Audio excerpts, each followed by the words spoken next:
Maestro Sir Anton, guro't vlogger na Pilipino, tagahatid ng balita sa bayan ay totoo.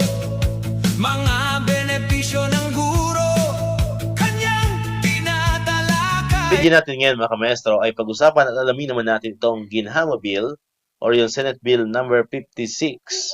Ito po ay panukalang batas ni Senator Win Gatchalian. Ang layunin po dito ay para itaas ang atin pong take-home pay, especially po yung mga low-end middle class earners. Ayan. So good news nga po ito mga kamaestro, no? Kasi syempre sa hanay po ng DepEd, especially po yung mga teachers, kabilang po tayo sa mga middle class earner at isa po tayo sa mga benefits if ever pong ito ay maipasa bilang isang ganap na batas. Ito pong Ginhawa Bill ni Senator Win Gatchalian. Yan, ito po ay pending sa Senado, nung connect po natin sa website ng Senate as of July 2025. So hopefully po ay magawa ng paraan ito ni Senator Win Gatchalian. Kailangan ay makumbinsi niya yung mga kapwa niyang senador, yung mga nasa lower Congress na maipasa itong Ginhawa Bill na ito. Of course, syempre ang priority natin ay salary increase. Especially po itong exclusive para sa mga teachers sa DepEd, yung 15,000 salary increase bill. Ayan, pero syempre, pag ito ay naipasa din, yung Ginhawa Bill, abay, mas malaking tulong din to. Malaking tulong din, hindi lang sa mga teachers, kundi sa lahat ng mga low and middle class earners po ng bansa. Ayan, so hindi lang DepEd ang makikinabang dito. Kasama lang tayo, Pero lahat po ng mga taxpayer na kasama sa low and middle class ay siya pong makikinabang dito sa Ginhawa Bill na ito.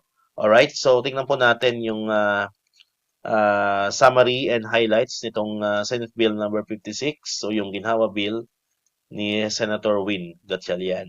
So ito po ay nakita natin sa kanyang official Facebook page. So credits po kay Senator Win Gatchalian sa kanya pong official Facebook page. Sa kanya po natin kinuha itong mga screenshots ng mga information na ipinamamahagi po natin ngayong araw sa video po natin. So ito po yung Ginhawa Bill para sa manggagawang Pilipino. Ang acronym po niyan is itong Granting Increase in Take-Home Pay for All Working Filipinos Act. So yan po yung pinaka-acronym, or ito rin po yung, alam ko ito yung short title nitong Ginhawa Bill na ito.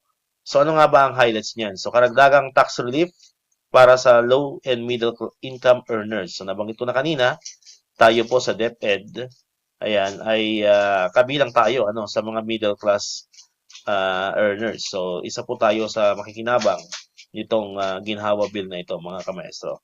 Ayan, ano ba ang highlights ito? Ito po, itataas ang tax exemption sa 400,000 pesos mula sa kasalukuyang 250,000 pesos. So kung maalala po ninyo, sa kasalukuyan, kapag umabot na po ng 250,000 pesos ang kinikita mo, mayroon nga ng tax. Ayan, so that's why, especially po yung mga teacher 3, in terms of DepEd is concerned, sa DepEd po tayo. So, alam ko pag teacher 3, talagang medyo malaki-laki na yung tax, I don't know sa teacher 1, medyo nalimutan ko na rin yung teacher 1, pero sa teacher 3, diyan nag-uumpisa po yung tax na malaki-laki. Lalo na po yung lalo na ngayon, yung mayroon na tayong teacher 4, teacher 5, teacher 6, hanggang sa master teachers, syempre, mas malaki ang tax ng mga yan. So, mas malaki po yung matitipid or madadagdag sa take-home pay kasi nga, hanggat hindi umaabot ng 400,000 pesos ang iyong kinikita sa buong taon, ay hindi ka kakaltasan ng tax. Di ba po? So, malaking, hindi naman siya sobrang laki, pero at least, makakatulong pa rin. Especially nga sa ating mga middle class earners. Especially yung mga sa atin sa DepEd, mga teacher 1 hanggang teacher 7. Talagang maliit lang ang sweldo natin, di ba? Ayan. So, isa po tayo sa mga kinabang, dito sa Ginhawa Bill na ito. Ayan. So, ito po yung sample ni Senator Win Gatchalian. Ayan. Magkano nga ba ang iyong matitipid at hindi mapupunta sa buwis or sa tax? Kung ikaw ay isang IT manager, ayan, 35,000 a year ang matitipid mo. Ibig sabihin, 35,000 a year ang madadagdag sa iyong kita. And then, pag ikaw naman isang registered nurse, so 17,085 pesos a year ang madadagdag sa iyong kita. At ito maganda, sinample niya dito ang teacher. So kung ikaw ay isang teacher 3, ang teacher 3 po ay salary grade 13, So, 16,973 a year ang madadagdag sa iyong kita. So, kahit hindi naman ganun kalaki, at least, so 16,973 pa rin yan. So, hindi mo basta-basta hupulot yung ganyang halaga ng pera. Di ba po mga kamaestro? So, okay na rin, ano? Okay na rin.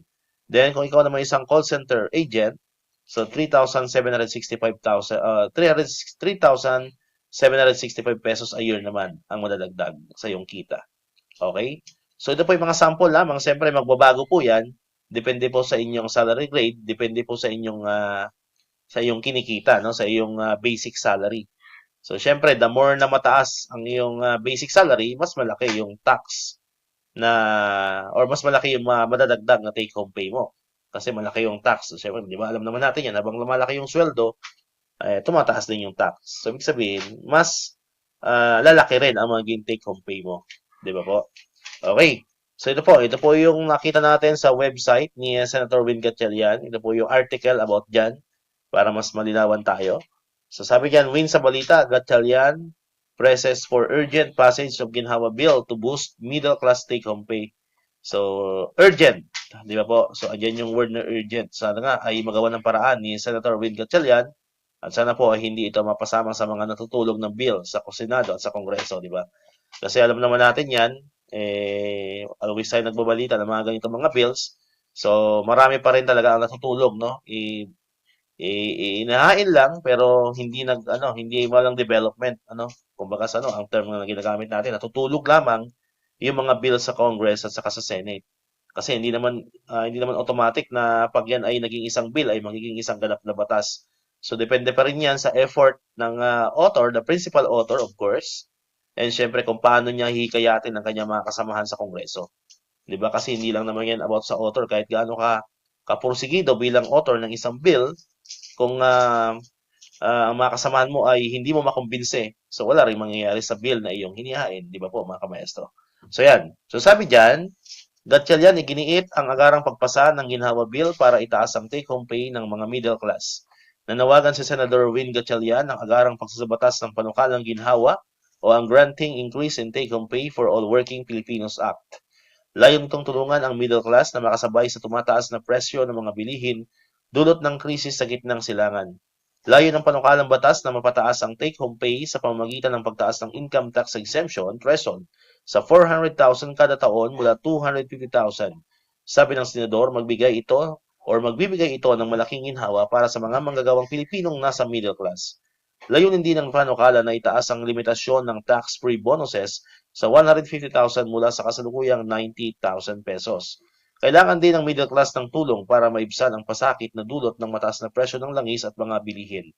Ang middle class ang nagsisilbing lifeblood ng lokal na ekonomiya na nagpapasigla sa domestic consumption at malaki ang ambag sa kita ng gobyerno, ani Gatchalian, chairman ng Senate Finance Committee at Protect Ad Hoc Panel.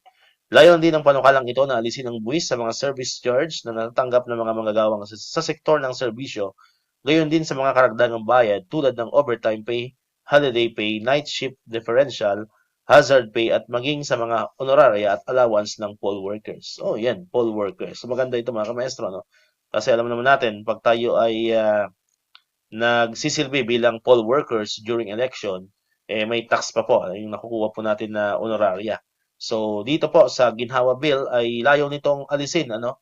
Kumbaga, wala ng tax free na ang magiging honoraria natin tuwing tayo po ay kinukuha bilang poll workers kapag mayroon pong eleksyon. Alright, so yan po, no? Yan po yung pinakadetalye nitong Senate Bill number 56 o yung Ginhawa Bill. Sa pangunguna po yan ng principal author na si Senator Win Gatchalian. So, sabay-sabay po nating abangan. I-monitor po natin ang magiging takbo nito sa Senado. So now, nung tinek po natin yan sa Senate, ay pending pa rin. So, hopefully po ay, according nga dito sa article, ay urgent. Ayan, ginigiit ni Senator Win Gatchalian ang agarang pagpasa nitong Ginhawa Bill na ito. Hopefully ay magkatotoo. Ayan, so far po, ano ba yung comment nyo? Ano ba yung opinion nyo tungkol dito sa Ginhawa Bill na ito? Comment down below. So, malayo po kayo mag-comment, magbigay ng saloobin tungkol dito sa Ginhawa Bill ni Senator Win Gatchalian. Alright, so dito ko natapusin itong ating video ngayon mga kamaestro. Kung di ka pa nakakapag-subscribe, click mo na ang subscribe button dyan para ikaw yung unang nakakapanood ng mga videos na upload natin. Katulad ito, yung mga updates pa rin about sa DepEd and syempre sa mga benefits ng mga teachers and government employees. And syempre, click mo na rin ang notification bell button para ma-notify ka, always update ka pag may mga bago tayong uploaded na videos. Sa muli, maraming salamat sa inyong panonood at pakikinig. Once again, El Maestro. See you on my next vlog. Bye-bye!